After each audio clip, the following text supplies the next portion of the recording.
What up, and welcome back to the Kraken Cans Podcast, the podcast we talk cryptids, urban legends, and all things spooky. And today we are hitting the spooky hard. I am one half of your hosting duo. I'm Mike with a C, joined here by BK Corey. With an E. And the BK stands for? The old butt crack. The butt crack, yeah. We gotta love the it. Butt crack. The butt crack. Not, it's the butt crack. Maybe duh. Did you swallow a hair? Dude, I don't know what I swallowed. Corey might have just ate a bug, but we're all good down here. So we have a, I would say, a little different episode today. So we release episodes every Tuesday. September just so happened to have 5 Tuesdays in it. So the last day of September falls on a Tuesday. October is the spookiest of spooky seasons. So we thought we would take some time today to get you guys in the mood for that spooky season. We're bringing you some ghost stories. Corey's got like a real, he is struggling with whatever he ate. It could have been anything from a daddy longlegger to just like, I don't know. You won that at the fair, so it could be like, it could be from a Camel non-filter, really. Hey, it I'll doesn't take matter. it, dude. I spent a lot of dimes on this. But yeah, so we have, going into some ghost stories, Corey has like a real life ghost story. I'm going to take you guys to Reddit. Stop the music. No, we're not there yet. Come on. Chill. Guy Come in the on. back. Yeah, I'm going to relax. smack you. Relax.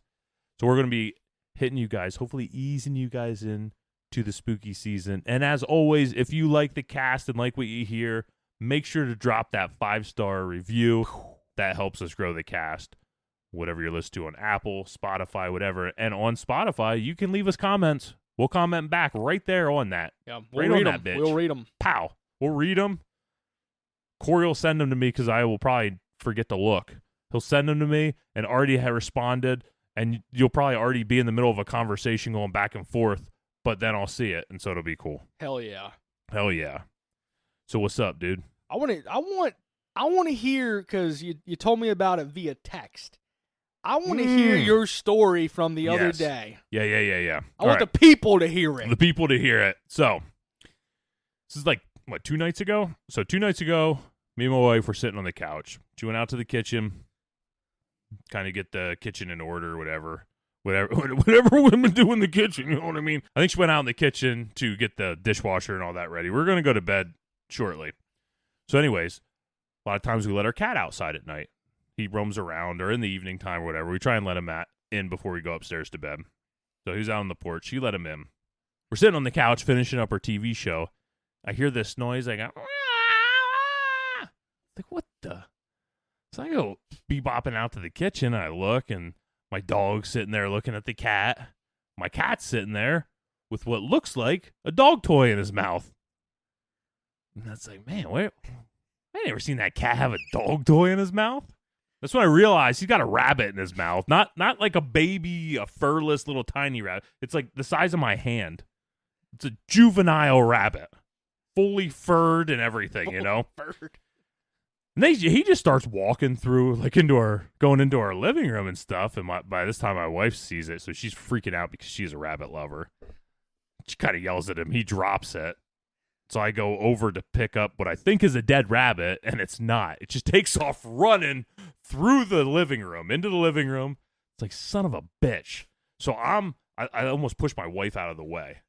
This rabbit's running. I'm diving in front of the couch so it doesn't run under or behind our couch because I'm kind of like screwed if it gets back there. I'm just going to bed. I don't care that much about this rabbit, to be honest. I'll let the cat deal with him, whatever.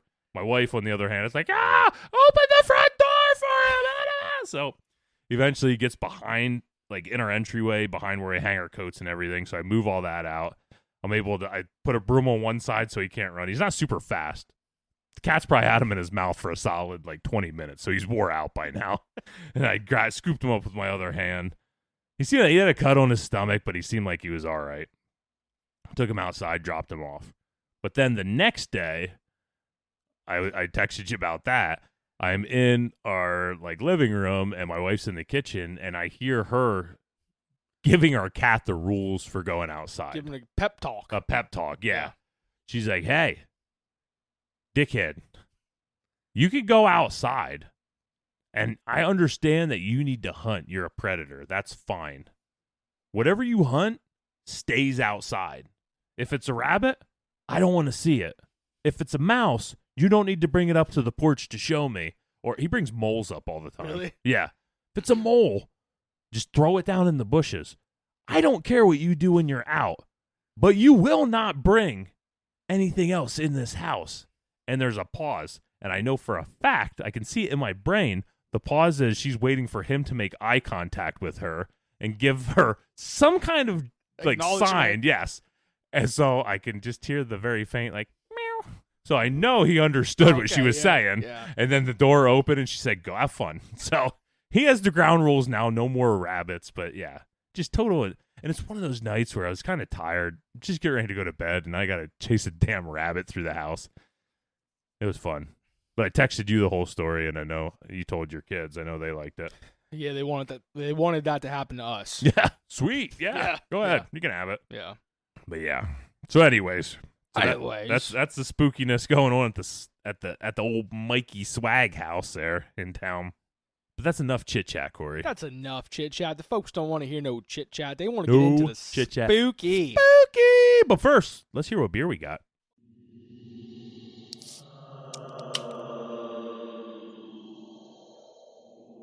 We got a good one. Well, if you like barrel age, it's a good one. Yeah. We got one of our favorite breweries. Numero uno, I would say, for ones we've had on the cast. Oh, yeah. They're number one. New Trail Brewing Company, straight out of Williamsport, Pennsylvania. We got barrel-aged werewolf. Yeah. Tonight. Let me tell you, this son of a bitch, a werewolf will bite. Let me tell you that. Oh, yeah. He might pull little hairs out, too. I think that's what I've been chewing on. I don't know if it was his hair or my hair, but... Both? Yeah. But, We don't have a full moon tonight, so we're good. You're only like half hair. Yeah. The flags fly at half mast. You fly at half hair. Hair. Yeah. These guys, though, at least the last couple years, they've been pumping out some fantastic Halloween-themed brews. Oh, dude, their pumpkin beer. If you are a fan of pumpkin beer, their zombies are... Is that what zombies are people, too? Yeah, I like the double zombies. You like the double, yeah. I don't know if that one's called something else. It's double zombie something. I don't know if it's the double of that one. Yeah, or it is. It's the same one. Yeah, but if you like pumpkin beer, it is fabulous, delicious. And then this werewolf one came out this year, right? Yeah, this is the first time they had it out. I thought it was funny. Like I had just saw it on Instagram and went to send it, and I don't know if it was you or your brother-in-law Sam had like sent it in a group. I think it was Sam. I think it was Sam. He keeps tabs on beers. But like I was literally like taking a snapshot of my screen to send to you, and Sam had sent it like in that time. Yeah. So what better way to dive head first into the spooky season? We got a werewolf-themed beer that is absolutely loaded, and I mean loaded with pumpkin and bourbon. This is an Imperial Pumpkin Stout brewed with vanilla and pumpkin spices, coming in at 10.1% ABV. So we've done 2 werewolf episodes so far on the cast. Episode 29 about the Rougarou and episode 57 on the Beast of Bray Road. Which to me is crazy that these episodes are almost 30 episodes apart. Dude, it does not seem that far apart. Yeah, dude. That is crazy. Yeah. Now, today's episode isn't about a werewolf. It is about some scary, spooky stories. One being a real-life encounter, real-life paranormal story. And then I know Mike's got some Reddit shenanigans that may also be true. I don't know. And it's cool with the Reddit stories. They're kind of going to lead us in a little bit as to what we are going to get into in October. Oh. Been in the works since like episode 5. Longer than the Beast of Bray Road, this episode's been in the works. Yeah.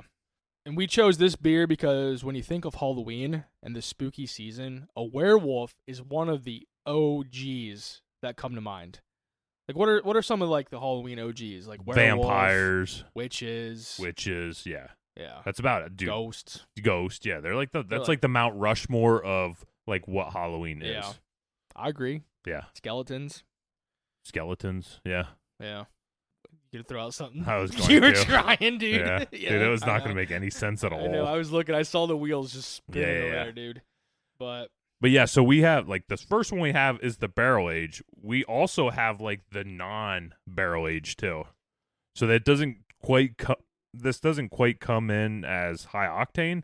It's an 8.6%, but it is still, this is just the Imperial Pumpkin Stout without that barrel agedness. And let us tell you, we'll cheers right now. You better cheers quick, cause yeah, if you like the barrel aged taste of things, you like getting that nice like whiskey backbone and everything to it. This has it. Mikey don't really care for that much. That's why I tend to drink beer more. Yeah. And I don't drink bourbon or whiskey because, well, it gives you hair on your chest, and quite frankly, I already have enough of that. It's true. So What's got you with that? That's backsplash. Oh, blah, blah, blah. Yeah. But yeah, so we'll be able to do a little comparison. Right now we had the barrel age. We'll hit you with at the end of Corey's story. We'll hit you with what we think of the regular Imperial. But yeah, the barrel age is delicious. You definitely catch a lot of the vanilla taste to it. I get the pumpkin too. Yeah, you get it. Yeah, it's like a spicy. I think it's like when you first take that sip into your mouth. Like I feel like the bourbon just fucking it grabs your tongue and just grabs a hold of you.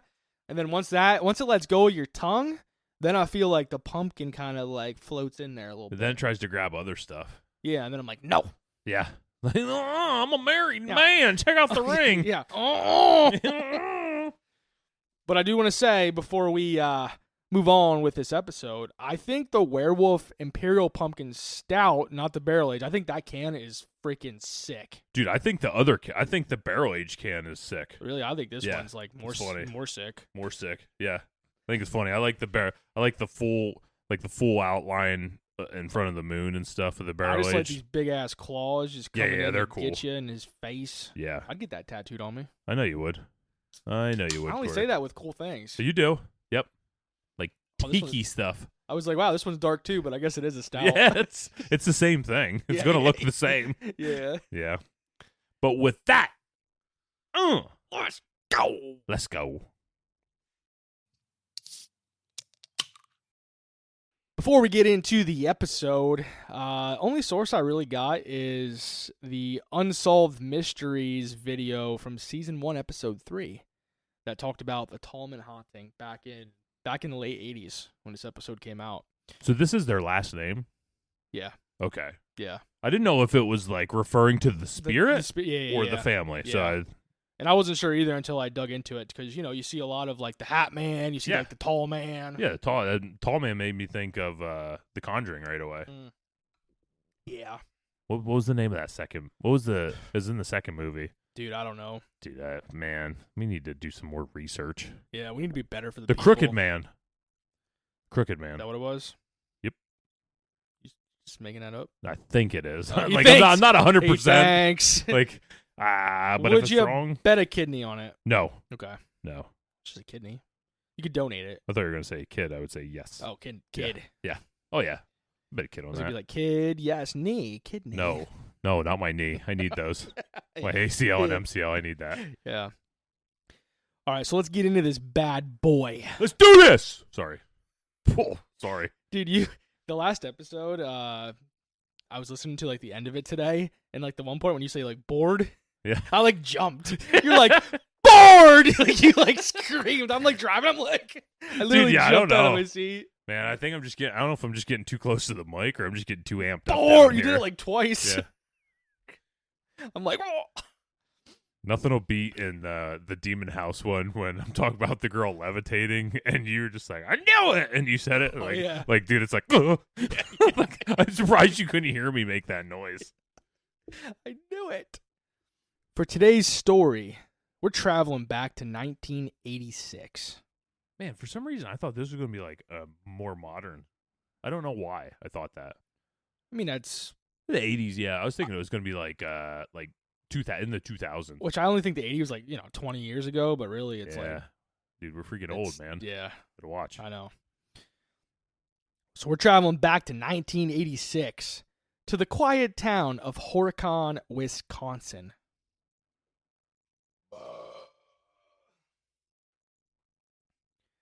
specifically to a modest ranch-style home on South Larrabee Street. On the surface, it was the perfect forever home for the Tallman family. But behind those walls, something unspeakable was waiting. Bum, bum, ba. Before we dive in, I just want to, again, mention that this was on the first season of Unsolved Mysteries, Season 1, Episode 3, and it's actually still regarded as one of the show's most chilling cases. And I watched it. I watched it last night, and it's pretty good, probably outdated now, but I would say back in like the late 80s when this was probably aired on TV, it definitely probably made for some spooky TV, especially too it was released around Halloween time. Oh, So yeah, that makes sense. Dude, that show was. I remember watching that show as a kid. yeah, you got that guy coming on there all serious, like Yeah, just like walking, yeah, like all these people are on the phones, like they're Yeah. just getting phone calls all day that could potentially be people solving this crime. Just walking. There's no way that's how it is. yeah. But there's like 40 people Yeah. in a room, and he's just walking through it with his trench coat on. Yep. Have you seen this man? Man by the name of Rodney McFingerton. He went missing back in '83, along with 38 of his prized hogs.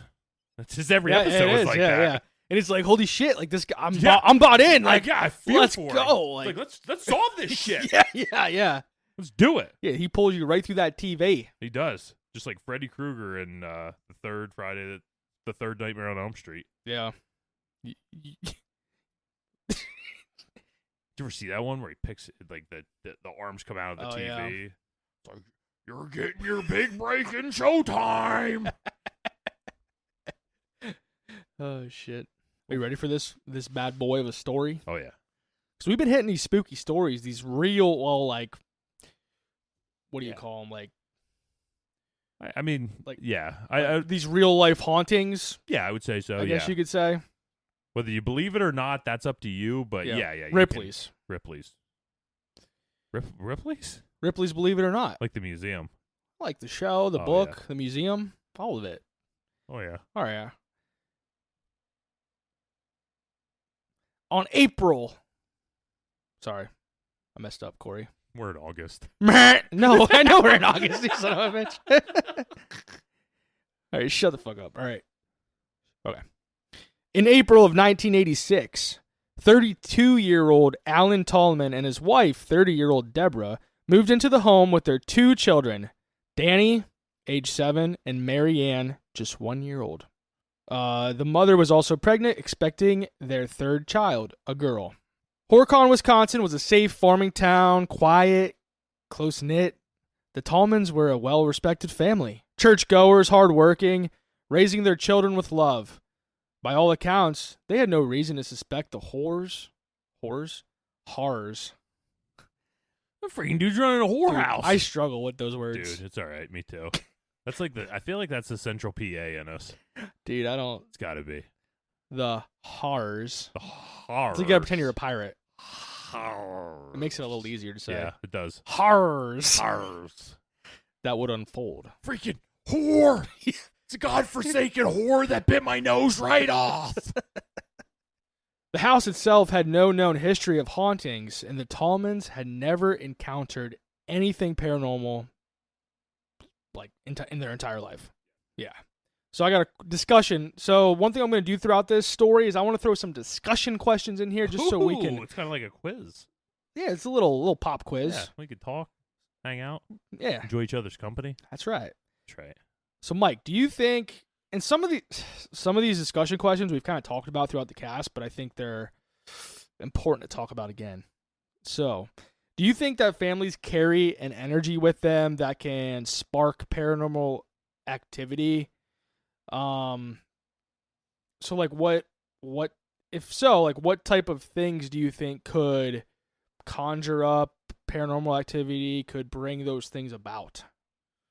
I think a big belief in the paranormal can conjure the paranormal around you. I think if somebody that is skeptical is more than likely not going to conjure up the same things that somebody if you are just a big time believer in the paranormal, anytime you hear any kind of bump in the night, you're gonna be like, oh, it could be a ghost. Yeah. I think over time, by having these reactions to these things, you could potentially manifest something in that place. Yeah. No, I agree. What do you think? Well, I wanted to, like, do you think that, I don't know, like, people's emotions and feelings, like, say, for example, this family's moving to this brand new house. They have 2 young kids, expecting a 3rd kid. Just like the anxiety of raising kids, bringing them into the world. Like, do you think strong emotions like anxiety and stuff, and just being really protective over like kids and stuff, like, do you think that could conjure up anything?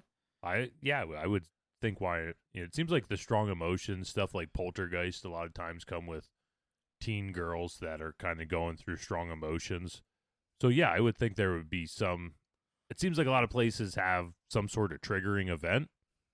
I could see a move and something like that being a triggering event for a family. Yeah. Newborn. And I don't know where they moved from, but, maybe they were moving far away from family and, like, even if they're not, you're trying to do a move along with the wife's pregnant. Yeah. So I did it.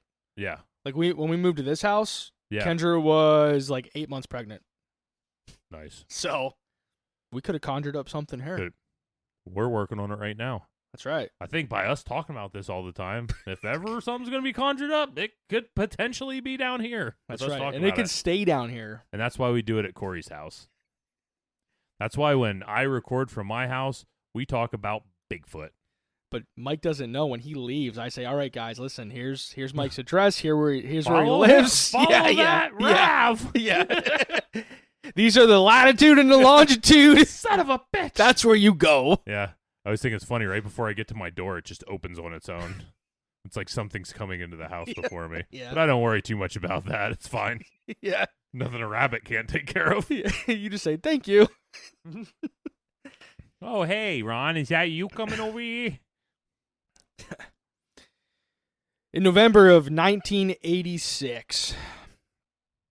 So this is, let's see, they moved in April of 1986. So now we're in November of 1986.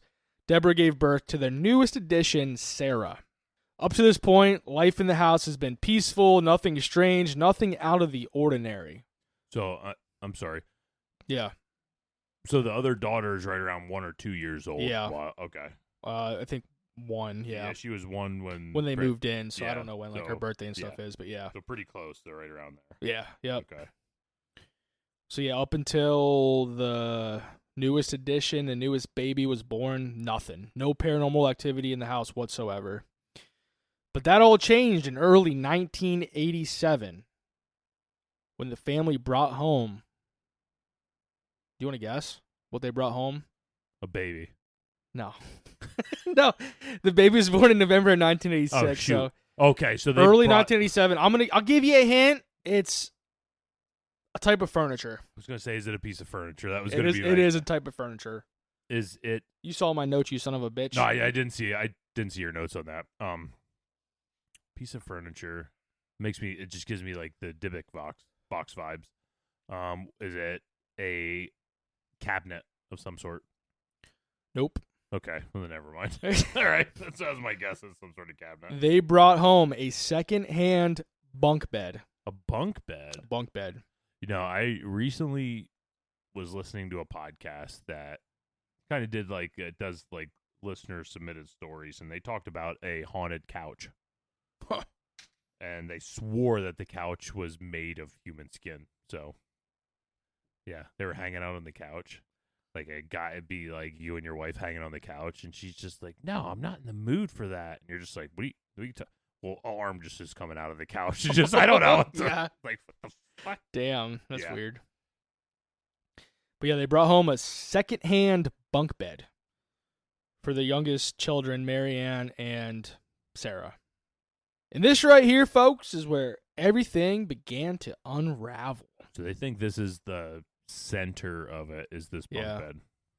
Yeah, so like I know we talked a lot about cursed objects in, well, not a lot, but, you know, we had some episodes where we talked about cursed objects. We did a cursed object episode. Yeah, and like the crying boy curse and like, yeah. The Dybbuk box. The Dybbuk box. So yeah, we talked quite a bit about cursed objects. But like I me personally, like, I would never think of like a bunk bed of being a cursed object. I mean, if you're buying anything, you're not going to think Yeah. of any kind of furniture or anything. Being But a like, cursed if you're thinking object. of like cursed objects, like I'm thinking of like pictures, dolls, mirrors, Ouija boards. Yeah. like that Stuff- type of yeah, shit. yeah. Like I'm not thinking of couches or No. I don't know, Dessert trays. Second-hand spatulas, third-hand pianos. pianists. Yeah, Pianos. pianists. Yeah. Yeah, we ain't thinking of any of that shit. No. Yeah. We got a bunk bed. Bunk bed. Yeah, bunk beds would be. There ain't no way I'm guessing a bunk bed. No, I ain't ever guessing a bunk No. bed either. Yeah. We should build bunk beds. Yeah. You should go ask your wife if we could build bunk beds down here. We have more room for activities. You're right. Exactly. Almost immediately, when this bunk bed came into the house, the children grew sick for no clear reason. The Tallmans brushed it off at first. Kids get sick sometimes. But deep down, they found it unusual because these children had rarely ever been sick before. That would be even like more of a reason that these kids would be getting sick. They weren't exposed to it. They Yeah. haven't got enough sickness. Yeah. Which they didn't really think too much of it then because, I don't know. Is this son of a bitch and bunk bed in Zach Baggins Museum right now? No, we don't mention him. Okay. I mean, I didn't see anything. I mean, Shoot. actually, no. Talk about a missed opportunity. Listen, I know what happens to the bunk bed, so I'm going to go ahead and say no.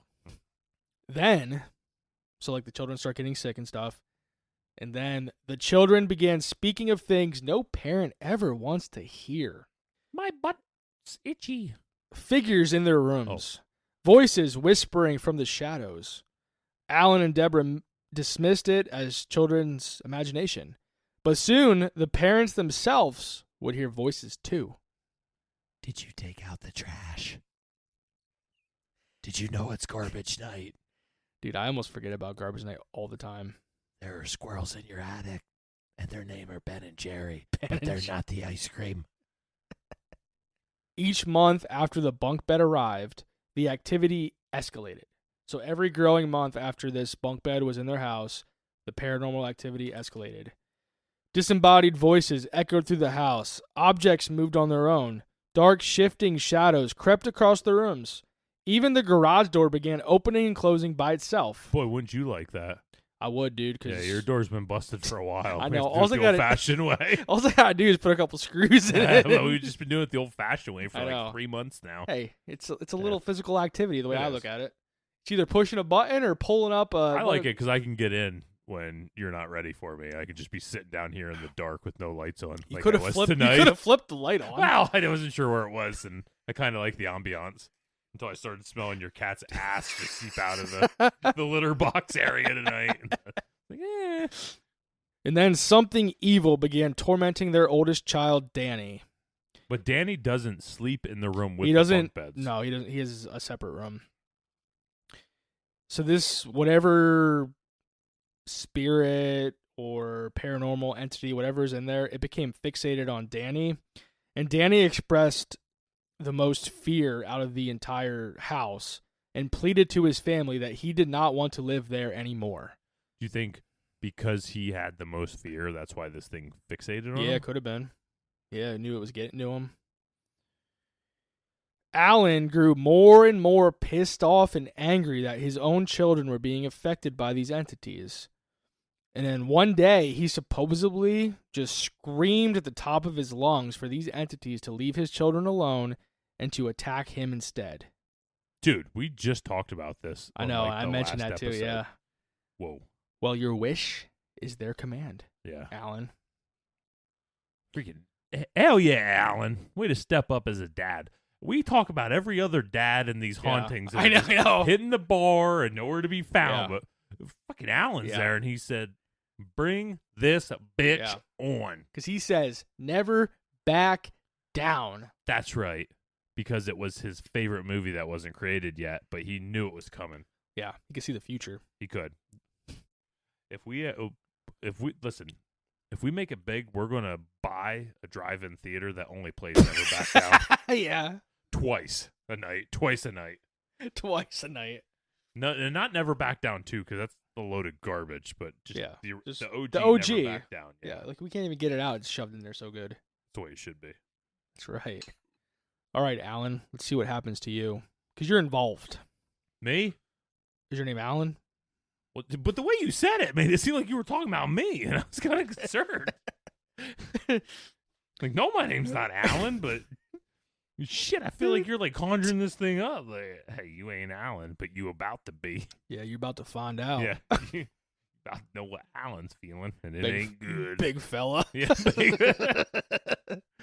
Alan, I'd like to introduce you to Big Dick Johnson. He's hiding back here, actually. Come on out. Oh, not again. One night, Alan came home late from work. When he got out of his car, he started hearing a howl. He walked around his house trying to figure out, what the hell? Like, what the hell is this noise? What the hell is this howl? He wasn't able to figure it out. So he gave up and went to go in the front door of his house. He then heard something behind him, so he turned around, looked, and saw his entire garage engulfed in flames. Whoa.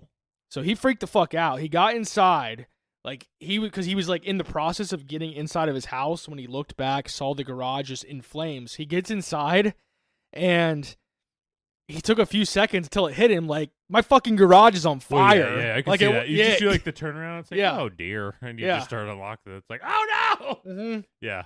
So, like, he realizes after he kind of processed it, like, my fucking garage is on fire. So he sits down in his lunchbox, rushes back outside to see no flames and his garage perfectly fine. Mm-hmm.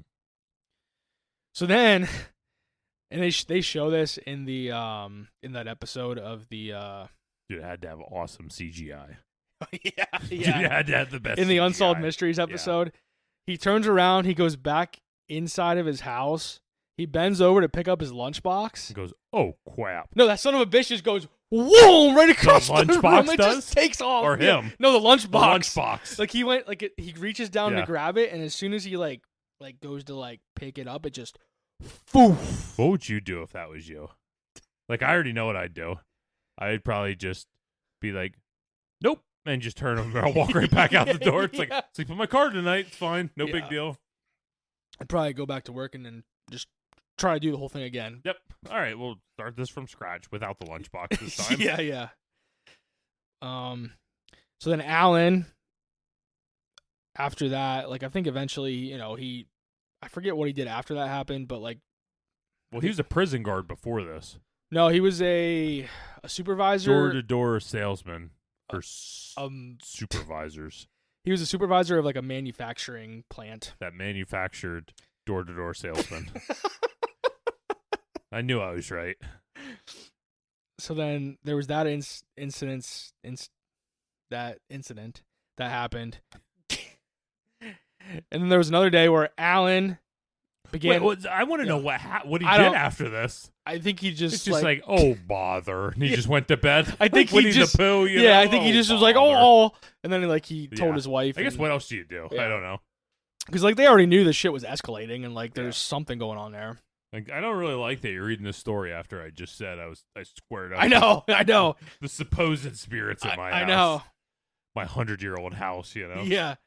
And then another day after this, I don't know if it was the next day or when it was, but Alan began hearing a voice, mocking, luring him. I can't say that word either. That's another tough one. Can you say it?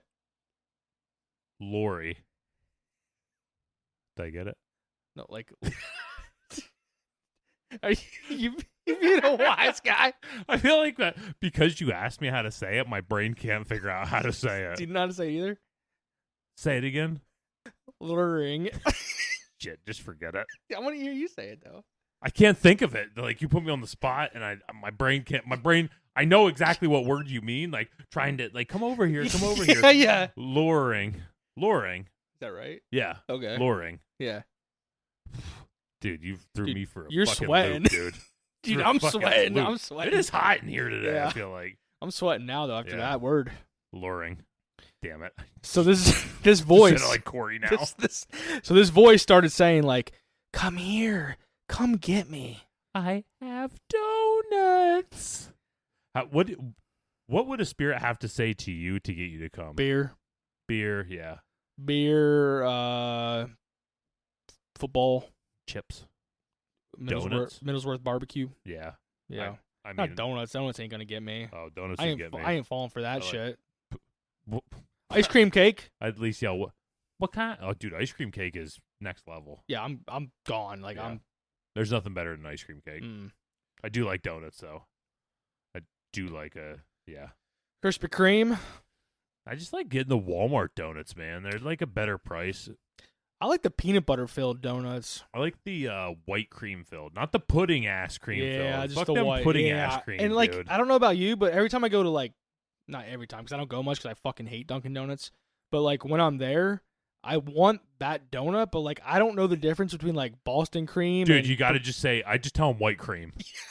I just tell them white cream because half the time I used to get Boston cream when I was a kid, and half the time they give me pudding ass bullshit, and half the time they give me what I want. So I just said white frosting in my donut. That's what I want.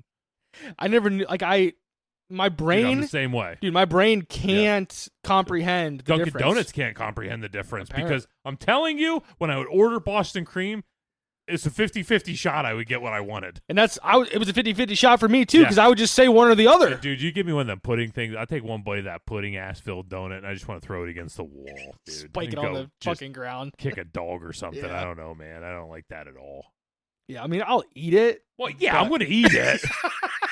I'm going to eat it off the wall, but I'm not going to be happy about it. You're not going to enjoy it. Dude, when we go to AC, I got a good story about AC when we went last year.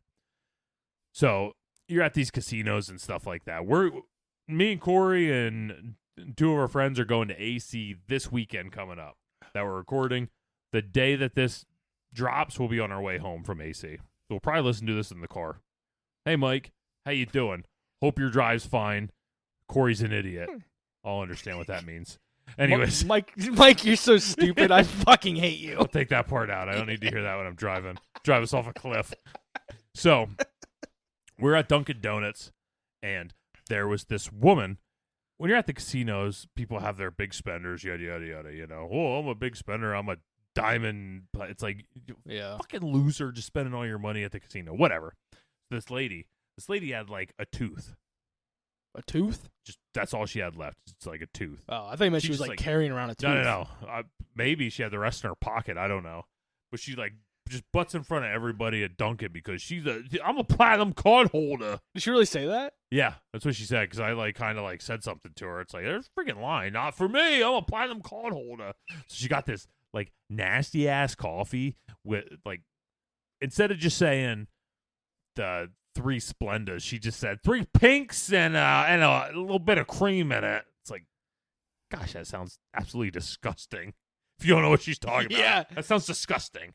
So Bubba's like, how much cream you want? yeah. So, long story short, I accidentally got her coffee. After like I kind of got into a little bit of like You back got and her forth with coffee? her. I grabbed her coffee because I thought they said my number. I took a sip of it. It's like, oh, this is horrible. So I called my buddy Justin. It's like, hey, if there's a large coffee sitting up there, grab it for me because it's mine. So he goes, okay. So he just grabbed it.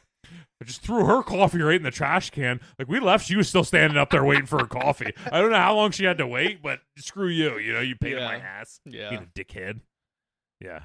Take that platinum card and shove it right up your ass. I got your freaking 3 pinks and a fucking stink coffee. He's got your 3 pinks in the sink, baby, and your stink.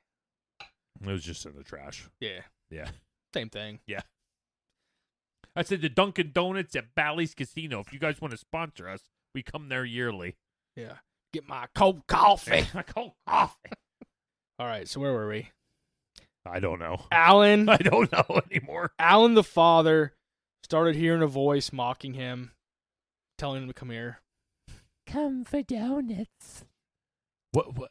Just shut up. I was just going to ask One you night what you while would come to. one night he was painting in the garage when he heard his name whispered again and again. Alan, That's an awfully nice painting you have there.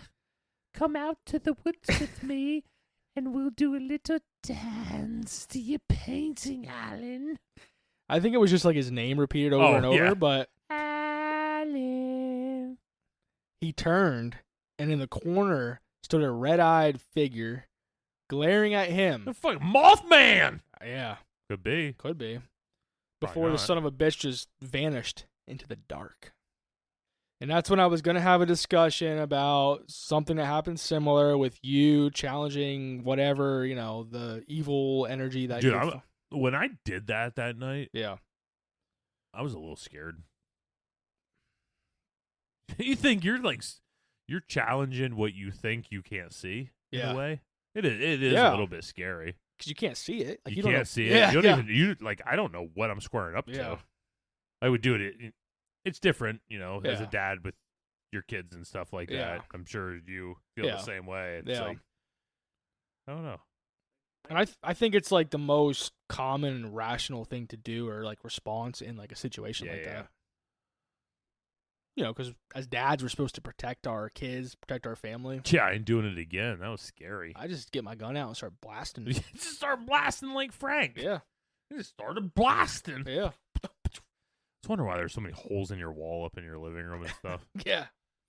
That's right. They Yeah, don't that's it. they don't fuck with here. They I don't figured you just had squirrels. squirrels. You're just trying to take them out once. I tell them son of a bitches to go over to your house. Yeah, that's it. I'm the squirrel whisperer. I'm talking about the ghosts. Oh, the ghost. I thought you were talking about the squirrels. I was going to say, I have a lot of squirrels in my yard, so that makes a lot I'm of the sense. squirrel whisperer. He's over there. I got the peanuts. They like it. Dude, I had a squirrel once. One of my old jobs, I took kids to the local amusement park by us, and there was a squirrel just like chilling, like I don't know how far away, probably 10 yards, 20 yards away from us.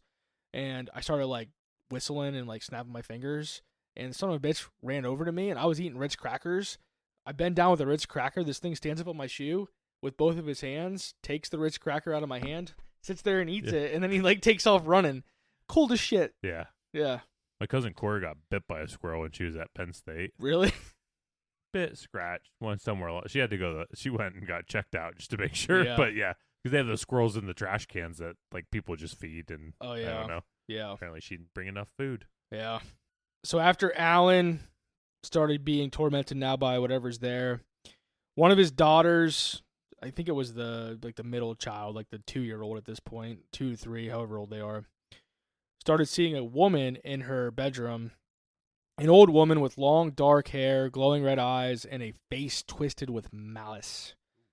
The oldest daughter kept referring to this figure as a witch. The terror was undeniable. And then on January of 1988, so this is 2 years after they moved into the house, the haunting reached a terrifying climax. Alan began sleeping on the floor of his daughter's room because every night, they were starting to wake up and, scared of things that were going on. So, he just started sleeping on the floor next to, the bunk bed. So one night he woke up and, heard a sound of chanting, something chanting, people chanting. And when he opened his eyes, there was a heavy fog coming out of the ground around the bunk bed. So, he opened his eyes, and there was, this heavy fog just surrounding the bunk bed. True. And he then heard a voice say, Alan, do you like cream-filled donuts or the pudding donuts? Because I have both. I wish that's what it said, but Right. it said, "You're dead." You're dead? Yeah. To Alan or Yeah, to the girl? Well, he just heard the voice say Whoever, that, yeah. so I don't know if it was to him or the girls. So, he quickly grabbed his daughters, left the bedroom, and the Tallmans called their pastor, who came to bless the house, but the blessing did nothing. The evil inside those walls refused to leave. Terrified, the Tallmans fled. They moved in with relatives, abandoning the house, and the cursed bunk bed that had unleashed this nightmare. Eventually, Alan destroyed the bunk bed entirely, and I think he just took it to a landfill, and the landfill just fucking demolished Dude, it. I would demand to see it be demolished. That's true, yeah. Like, hey, you guys got that crusher back there? I'll pay extra to watch Yeah. that thing crush. And in like the episode of the Unsolved Mysteries, they show like it was like I don't know what something running it over in the landfill, just Yeah, demolishing it. nice. Yeah, I probably would have burned it. I feel like fire is the way to get rid of that's this stuff. yeah, though. I would too. Yeah, there's something that wood's still haunted. That wood in the landfill is still Now haunted. the landfill is fucking haunted. Dude, a lot. Like in Could you- 13 Ghosts. I don't know. What do you mean? I don't know. I'm just saying. I- Movie 13 Ghosts, they got like, I think it's like the Juggernaut. He just lives in a junkyard, just pushes cars over. It's such a weird movie. But I was gonna it's good. say, like, imagine how much haunted shit's in a landfill. Yeah. Imagine all the people. A lot of haunted shit. There's a lot of haunted shit, I bet. Yeah. I'd burn it. So then the house was sold, and No, I'd sell it on Facebook Marketplace. Facebook. So the house was sold, and curiously, the new owners never reported a single strange occurrence. Dude, that happens with all these hauntings, though. I know. It makes me so mad. Like, I wish. Is it the bunk bed? Is it the people?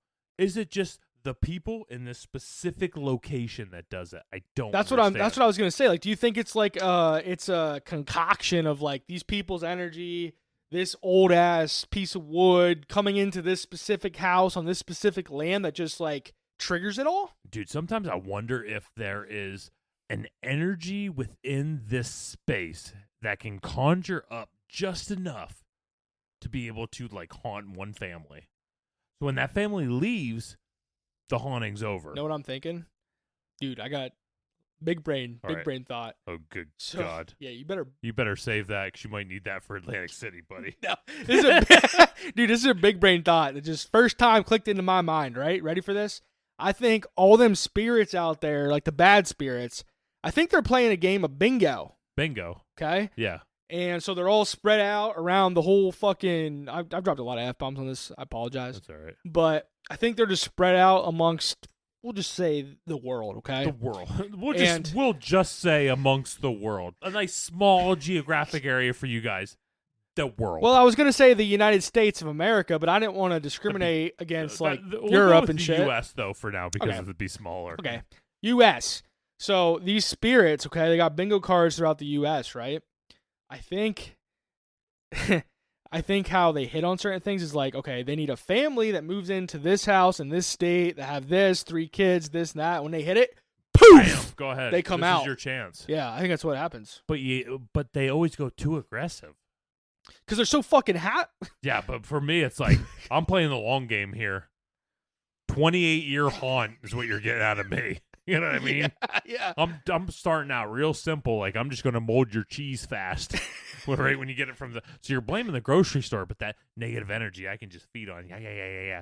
And then I'm gonna go to, like, oh yeah, you thought you scooped the cat's litter box, but actually you didn't. And I just take giant craps in the cat's litter box. So they're taking the cat to the vet, which is leading to all these vet bills. And all of a sudden that's more negative energy. And then I'm hitting like, Yeah, but hey, you messed up there.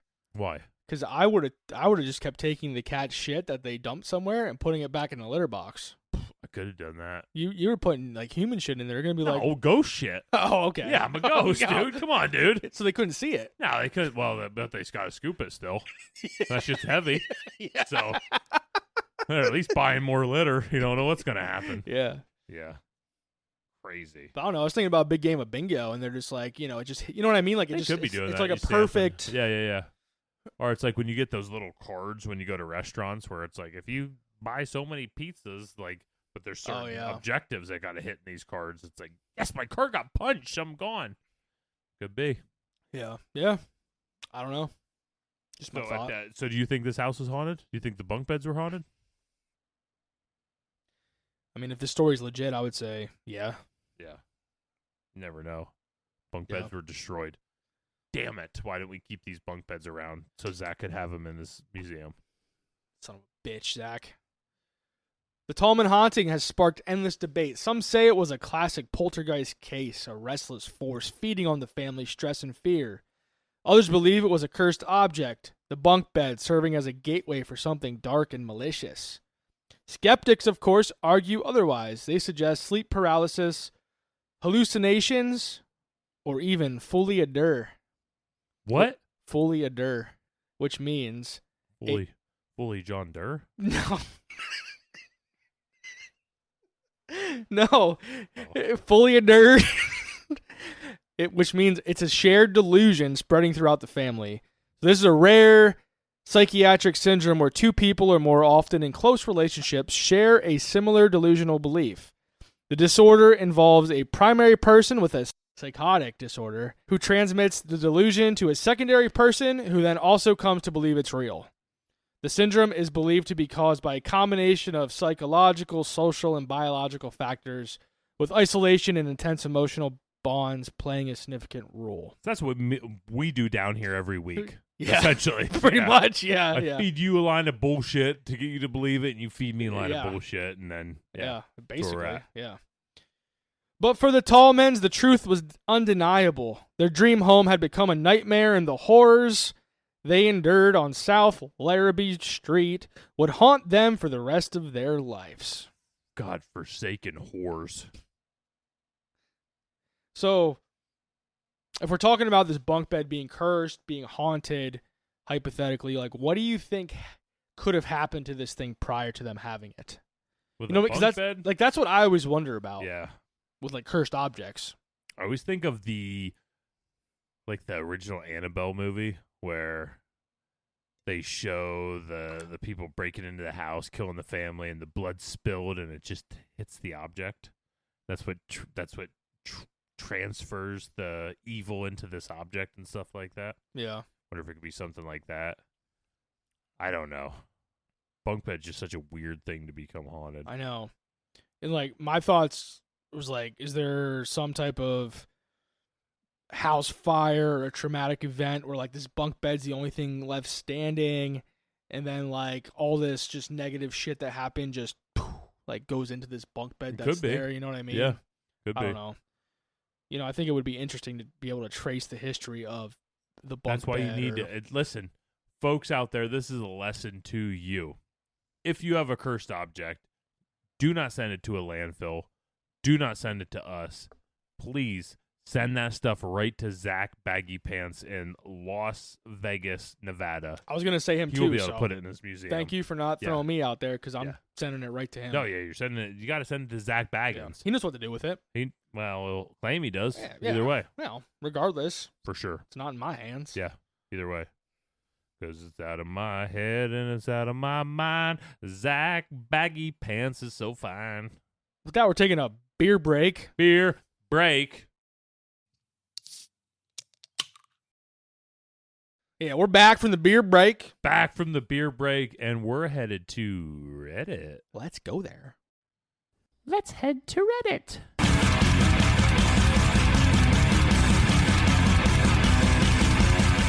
All right, Corey, so we have some more spookiness, and like I said earlier, this is going to lead us into one of our discussions in October. I don't know. I'm still debating whether I want to say what it is. I'll give you guys a hint. Takes place in Adams, Tennessee. All right, it's the Bell Witch. If you were wondering what it was, it's the Bell Witch is coming at you in 2 episodes. We got one coming. I was going to try to rhyme something with it, but my brain wasn't working fast enough. The Schmel Bitch. Yeah, There you go. There you go. Yeah. We're going to be talking about the Schmel Bitch. But anyway, so I tried to get in. I got a Reddit story that kind of goes a lot with the Bell Witch. It is a neighboring property. But before we get into that too much, Corey, what did you think of the regular werewolf Imperial Pumpkin Stout? Well, I thought that Spunkin' Spout was... Pumpkin Spout, baby. I thought it was a lot like the bourbon one, just minus the bourbon. Yeah, that's exactly what it was. Like, that's like... Yeah. I feel like we should have drank that one first. Like, honestly, I feel like they tasted the same. It was just the other one had they should have, a little because bit of bourbon. It's the same thing, just one in a bourbon barrel and one not. They did it right then. Yeah, I guess they did. Yeah. It was a good pumpkin beer. I'm still digesting zombies are it. people too. 2. Yeah. Double. Corey can't stress enough to get the double because he is worried about the alcohol content. That son of a bitch. Him and his brother-in-law had a discussion. I was in the group text with him the other day about the alcohol percentage, and his brother-in-law is pretty adamant about what it has to be. It has to be like 48%, I think, for him. to enjoy it. 95%, Yeah. I think it was. It's got like 9.5 or 10. Like, oh, okay, that's cool. Beer's good when it's good. Anywho, let's get into this Reddit story. Let's freaking go there, Mike. All right, so we got the Reddit user is the law_son. The law. That's the law _son. So he said, I lived in Adams, Tennessee, growing up from the ages 14 to 18. So this was going to be from 2004 to 2008. Wait, hold on. Is the Bell Witch that like recent? No. Or it's just like a proper. Okay. He lived on a neighboring property. Where the Bell? Okay, Yeah. I got you. So a couple weeks after my family and I moved in, something unexpected happened. I was mowing on my dad's tractor. I was going down a hill, and this was like a bigger tractor, like an 8-foot wide tractor. John Deere. I don't know if it was a John Deere. He didn't specify, no. Okay. Down the hill when he violently was thrown around on the tractor when his tires hit something. Wasn't a John Deere, folks. So why was that not a John Deere? I wonder why was it a John Deere? Because that's a good tractor. So if your tires hit a bump in a John Deere, you don't feel it, but in every other tractor Yeah, that's right. this dude's never driven a John Deere. Son of a bitch. I got a John Deere lawnmower. John Deere lawnmower. Don't be here. So they pulled the tractor around the base of the hill. They'd just gone down. My blood went cold as I looked up. Through the swath I had just cut, like a buzzer going down the middle of someone's head, making a line in the grass. In the lane, there were 4 Native American burial graves. My parents started reaching out to anyone who might be able to help us identify the graves. Anthropologists, historians, accredited people, etc. These people unanimously agreed that these 4 graves were from the Trail of Tears. Did we talk about that? We talked about the Trail of Tears in the one episode I did over down in like South Carolina or Georgia. I forget the episode I did, but that was like where the Trail of Tears started. Was it or Lake something. Lanier? Yeah, I think it was. Yeah. Yeah, that's Okay. right. Yeah. So I like how a lot of these topics and different, histories just like tie into each other. Yeah, Like they that. do start. They just does seem like they come like full circle. Yeah. So they all agreed that the 4 graves are from the Trail of Tears. They corroborated this from what I can remember because of how the graves were laid. Very, very shallow with a giant slab of stone where the gravestones would be. The fact that they were on the hillside to keep the water from sinking in and raising the bodies, since they were to be buried so quickly, like many others on the trail. I consider myself a very logical, driven, and rational-minded person. Basically, I let my senses try to explain something before I open myself up to other possibilities. Yet there were things that happened to me and my whole family that we weren't able to rationalize with scientific mindset or anything logical. So we're going to get into these events right now. So this dude was just mowing and like came He's across just these mowing. freaking And it graves. just so happened he was like, his property was like catty corner to where the Bell Witch took place. But yeah, he was just mowed these things over, and all this activity happened after that. Which that's crazy too, because I used to mow lawns for a guy named Marcus, and cutting my own grass and stuff. It's just like you don't know what was on the land before this moment. You know what I mean? Yeah. Like it's just crazy to think about like the past and like what the hell was there, what died there, what you know what I mean? Like it's just you don't know, you have no idea. So this is event number 1. The activity in our house started shortly after the mowing incident. We heard heavy knocking and pounding on the brick outer wall of the house, encircling the house. No matter where you were in the house, you could hear the knocking. It fucking scared me, dude. I wasn't ready for it. I don't know why. It made me jump, even though I could literally see you doing it. I saw you like blink Yeah. fast. Some nights, I would hear running footsteps accompany the pounding. This activity happened nearly every night. As the nights passed, I started feeling a heavy presence in my room, a suffocating one, like a heavy weight sitting on my solar plexus constantly. Oh my what? I don't know. I'm just reading. I thought you were gonna say sit on your soul. No, solar But plexus. you kept saying Yeah. other letters. Yeah. I'm like, that's not soul. Whatever was happening decided to latch on to me. That was event number 1. All the footsteps around the house. It was footsteps and pounding like at the Yeah. same time. Slow down, though. You're going to hurt yourself. I'm out of breath. Yeah. That's a lot of work, I can see. This is event number 2. Things continued to escalate. One night I was letting my golden retriever out to go pee. We had a ranch-style house overlooking the Red River. The door we were exiting was on the backside of the house facing the river. As I opened the door, I started hearing faint whispering sounds akin to the leaves being blown across the ground. I remember this story was the one that like freaked me out because there's something super scary to me about whispers. Yeah. Like whispers are scarier than somebody just yelling at. I don't know what it was. I looked up at the trees to see if the wind was blowing. Everything was perfectly still. It was the fall in Tennessee, so a ton of leaves were on the ground, and they were not moving either. The scratchy blowing leaf sound continued. But as it continued to grow closer and louder, it sounded like a language of some sort. How'd you manage an incantation or something nefarious in that tone of sound? I looked down at my golden retriever. All of the hair on her back was standing up, and she was snarling like a rabid wolf. Yet not barking, just kind of frozen with fear. I started getting extremely nauseous and could smell sulfur. I was completely frozen when my dog launched herself through the door's threshold and started... Shitting all over the place. Oh, she did.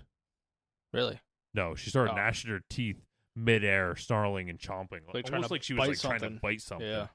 The voices were now coming from directly in front of me. I could hear them as if someone was standing there like a foot or two away. I grabbed my dog midair and pulled her quickly inside, slammed the door, and threw the deadbolt into place. The door and frame started to shake Oh, violently as a presence started hammering on the threshold. I ran with my dog to the center of the house, flipping on every light along the way. We sat there alone all night until the sun came up. Ginger, my golden retriever, lay across my lap the entire night, pressed into me, while she whimpered for hours. All I could do was pet her and try to calm her down, which was also helping me to down-regulate. This was impossible, though, since the entire night was just insane. Until sunrise, the back door was hearing thumping. So I wonder why this thing wouldn't come in the house.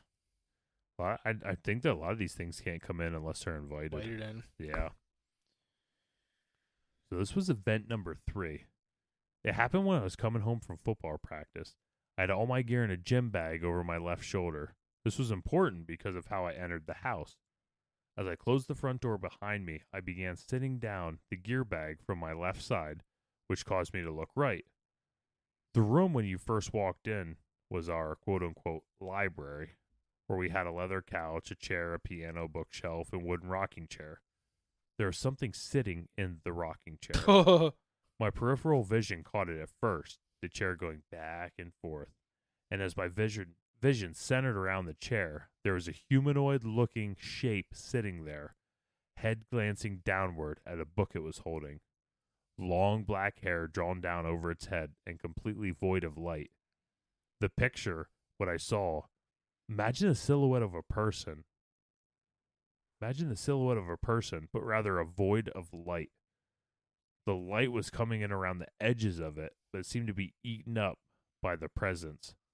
As the light spilled over the counter edge of the humanoid figure, I felt like I had jumped off the bridge into ice-cold water, blasted myself backwards against the door, screaming, and fell. As I was falling, I saw the void blur suddenly as it shot across the walls of the house and through a huge bay window overlooking the river. My golden retriever was in the next room, and she sprinted to chase the shadow across the walls, barking and clawing at the walls. After it left through the window, my dog came to me and laid on my lap until my parents got home. This is event number 4. I was fishing with my cousin Jack on the river at the house. We were right on the bend of the river, so the moon would be shining on both sides of the river, racing out on two lines like 90-degree angles from the house. Super beautiful when you weren't on the edge. The reason I bring this up, there's a lot of light on the river that evening. Jack was about 10 or so at the time, and he reached up and taps me and says, "Does that lady need help?" I looked to where he was pointing, and there was a pale woman dressed in white clothes going back and forth picking up stones just to the left of us across the river. Dude, why are they always wearing like white dress, I don't know white if it's, clothes? like- They always yeah. have black hair. I figure they must only be able to have white dresses wherever they're at. Yeah, It's just a rule. they You have got to. white Yeah. dress, what you got. Yeah. I'd seen her many times before around the property, and whenever I would get close to her, she would disappear It's behind the a Bell tree. Witch. We talking or about the something. Bell Witch. Did some bitch seen the Bell Witch? No, I don't think it's the Bell Witch. Oh, Bell Witch's sister. Bell Witch of the Yeah. East. Bell Witch of the East. Good witch. Yeah. Knowing this, I told Jack as calmly as I could that it was time for dinner and we needed to go up to Mom immediately, in an attempt to scare him, in an attempt to not scare him. When I walked him up and made sure he was on his way, I looked back and she was gone, but I could hear a splashing in the water below. That was event number 4. So who was playing in the water? The witch. Yeah, her. Oh.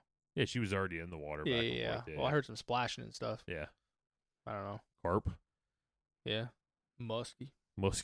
Event number 5. Myself, my dad, and his friends, and some other family members were staking out along the river bend on the gravel bar beneath the rise of our house. Nothing out of the ordinary at first. It was the 4th of July, and we were having our annual good time for a change. We were all spread across about 15 yards. Each man had a low-end gas Coleman lantern. As the sun was setting, my dad looks over at me like something was bugging him. He told me later that he felt like someone had just thrown a bucket of ice-cold water over him. The sun had just gone down when it happened. In unison, all the lanterns cracked up the full blast. Then just as quickly, they became barely a flame. They all go out. When the flames roared to life again, down to barely a flame, roaring to life, then went completely out. Right as the flames went out, we heard the most godforsaken scream by some woman from across the river. Oh. That's your godforsaken. I didn't feel like it. I was going to go hard, but Oh. I just... Oh. It was like the lantern going out. Oh. Whatever it was, kept on screaming despite our attempt to call out for help. Hey, did you ever... Sorry, I didn't mean to pause this right here. Did you ever play the game Left 4 Dead on Xbox? I never did. 360? They used to have like a witch or whatever in that, and like when you would like shine your light on that thing, it would just start screaming and just freaking charge at you, and like it would just claw you to death. So like you would hear her No. crying. You couldn't kill it. You would like hear like a like you hear her Yeah, crying. it's like, fuck that. And then Not it's like- looking over there. It's like, oh shit, like this witch is close, and then like if you like shined your light on it, it would just go ham. Could and you just turn the light away from it to leave it Yeah. alone? Or Yeah, but if like you accidentally shined a light on it like whatsoever, like it's just coming at you. You're Like done you're then, done, yeah. yeah. But it just reminded me of like that witch in that game. whatever it was, kept on screaming despite her best attempts to call out for help. As her screams reached an end, it sounded like we could only imagine a person's throat being cut, interrupting her scream. The sound of dead weight fall of a human body tumbling down the hillside across from us, splashing violently into the water. At this point, all the guys had their flashlights out, and that's when something started swimming and splashing around in the water on both sides of the river bend. The splashing receded towards the opposite gravel bar, and whatever it was got out and started pacing back and forth across the rocks there. We were pointing all our flashlights to where the sound was coming from, but we couldn't identify where it was originating. It's safe to say we were running up the hill at that point. Was it like 15 of them? Yeah, there's a lot, yeah. We all got inside the house, locked the door, then gathered in the central living room. Nobody wanted to leave in fear of what was outside, so we all stayed up all night because the wall pounding was more violent than ever before. Bam, bam, bam, all night long. Like a demonic clock. So they were all inside while something was pounding on the. Yeah, pounding on the entire house, making it shake. Holy shit! Didn't sleep for 2 days after this. Dude, I'll be event. pounding whiskey. Hell yeah. And butts. This is event number 6. 15 of them. Event number 6. Lost time. I was walking through the woods near the Bell Witch Cave one moment, and was completely sunny and blue skies around mid-afternoon. The next moment it was overcast and looked like maybe 4 p.m. So just like that, bang, just lost hours of time. This is event number 7 with the night terrors. Torture dreams, being held down and brutally drawn and quartered. Dreams of walking through the house and the void person placing their hands on my chest and pushing through their solar plex. Dude, I keep thinking you're going to say, like, push it through my soul. Solar plexus. And then you keep throwing on other letters. Solar plexus. Yeah, whatever that is. Solar plexus. It sounds cool. Body violently shaken in the dream like I was having a seizure. And this was event number 8. Visited the Bell House / plantation marker in the tobacco field adjacent to my family's property. Brought friends to try and prove that something crazy was happening to my family. The rite of passage in the area was to go to the stone marker where the paranormal events happened hundreds of years ago, then dancing on the stone saying, "I don't believe in the Bell Witch." I got them to promise that they wouldn't do it while we went. Of course, the moment we got there, one guy who doubted the legend in a massive way jumps up on the stone and starts screaming, "I don't believe in the Bell Witch." His name was Mike. His name was Mike. I would do that. I know you would. That's what I'm saying. Fuck that shit, man. I ain't scared. No I'd be like, Bell get the Witch." fuck down, Mike. Yeah. Come on. What are you doing? Get down from there, boy. As loud as he could. I got so upset at him. I was the only one that knows the way back. So I said, "Come on, guys, we're leaving," in the area I've known as Tennessee River Valley. So there's a ton of flowing water, etc. around the tobacco fields. The reason this is important is because what happened next. We're making good time walking back across the crop field, hundreds of yards long.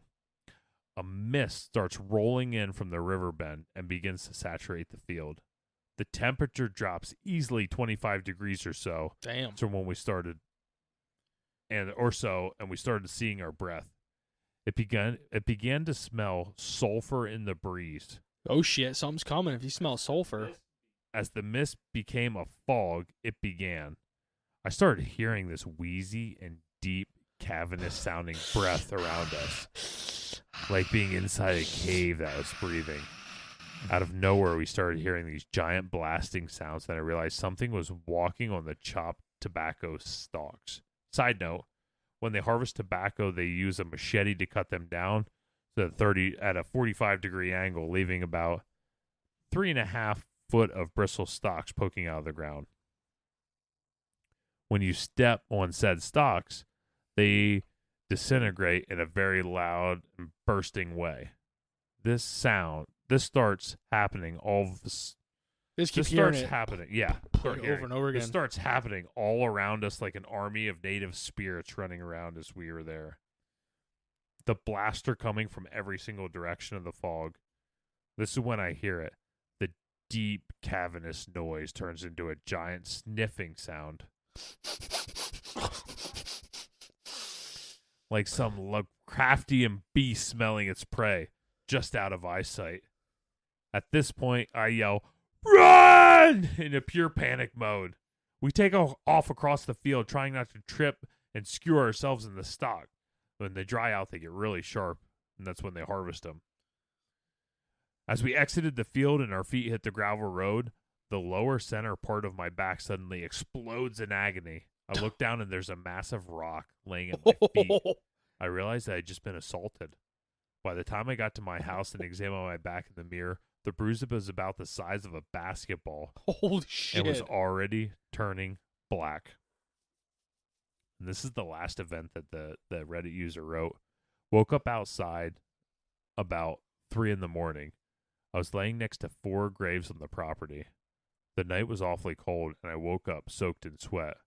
We lived there so long that I have many events to share, process, and I'm willing to discuss about my time there with you all. It was really hard for me to talk about this stuff without re-traumatizing myself, but my friends and family are encouraging me to share my experiences with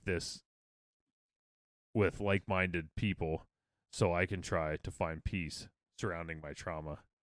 Thank you for reading. Because he said, I know that this podcast called Kraken Cans Cast is going to put this on their show someday. Yeah.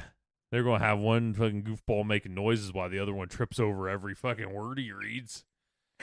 Listen that one here, soul? fella, you need to use smaller words. What was that one soul something? Because I keep thinking Oh. soul, and you just kept going on with syllables. Solar plexus. Solar panels. Solar plexus. Yeah, solar panels. Solar plexus.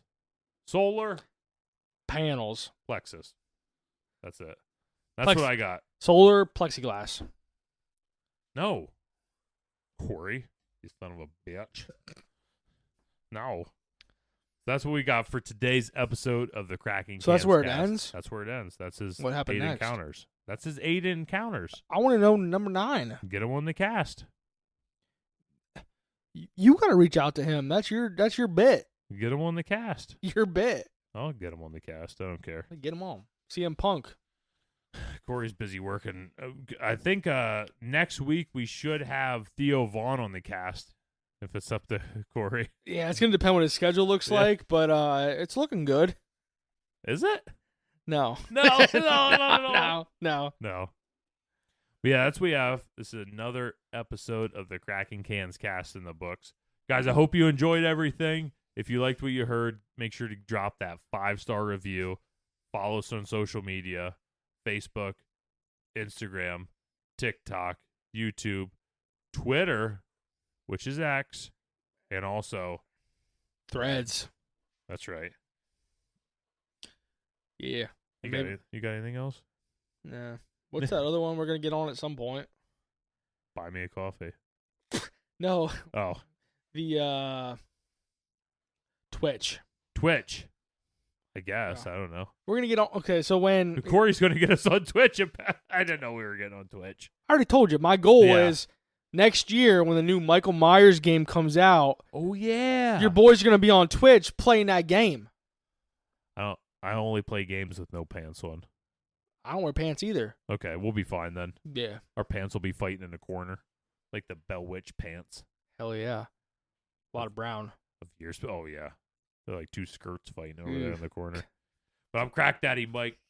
I'm out of here. Thanks for joining us. I'm the BK Corey, and I'm out of here. Corey's folks. stupid. Mike's so Corey's stupid. dumb, Corey's dumb, stupid. dumb, Corey's dumb, stupid. dumb, Oh, dumb, we'll dumb, just delete what Corey says. dumb, Corey's so stupid. dumb.